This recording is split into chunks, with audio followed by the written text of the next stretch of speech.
Hello' everyone আজি দুপৰীয়া সাজৰ কাৰণে এখন ভাল লগা তৰকাৰী ৰেডি কৰোঁ বুলি ভাবিলোঁ। তাৰ কাৰণে এয়া মাছ দেখিছেনে ভালদৰে ধুই লৈছোঁ আৰু মায়ে ঘৰৰ পৰা দি পঠাইছিলে কুমলীয়া ঔটেঙা আৰু ঢেকীয়া ঔটেঙা ধুনীয়াকৈ কাটি ল'লোঁ আৰু এইফালে এয়া মাছ ফ্ৰাই কৰি আছোঁ দেই। মাছ বাহু মাছ আছিলে। তাৰপিছত মানুহজনে ক'লে কি মাছটো অকণমান টানকৈ ফ্ৰাই কৰিবা। তেওঁ মানে মাছটো টানকৈ ফ্ৰাই কৰিলে খাই ভাল পায় আৰু এয়া মাছ ফ্ৰাই কৰি আছোঁ। আমি দুজনেই খাম মাছ। বেটাই মানে মাছ খাই বহুত বেয়া পায়।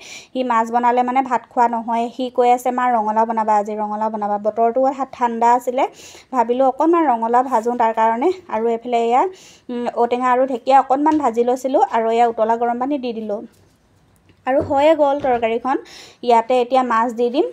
মাছ আৰু মানে আমি দুজনে খাম যিহেতু সেইকাৰণে দুপিচ মাছে দি দিছোঁ আৰু এই দুপিচ মানে এনেকৈ ফ্ৰাই কৰি খাবৰ কাৰণে থৈ দিছোঁ। আৰু আমাৰ ইমানকৈ উতলাব নালাগে আৰু হৈয়ে গ'ল আমাৰ টেঙা জোলখন। আৰু এইফালে ইয়াৰ ৰঙালাও বনাবৰ কাৰণে ৰঙালাও ভাজিবৰ কাৰণে মানে ৰেডি কৰি ৰাখিছোঁ। এইফালে আমাৰ থালিখন ৰেডি হৈয়ে গ'ল দেখিছেনে। অকণমান ভাত লৈ লৈছোঁ আৰু সেয়া দেখিছে ভোট জলকীয়া আচাৰ হয়। আৰু এইফালে মানুহজনে এটা জলকীয়াও দি দিছে, কিন্তু মই নাখাওঁ দেই ইমান জলকীয়া। আৰু আমাৰ মানুহজনে যে খাই বহুত ভাল পায় এনেকৈ টেঙা জোলখন দেখি কাৰ খাওঁ খাওঁ লাগিছে জনাব দেই।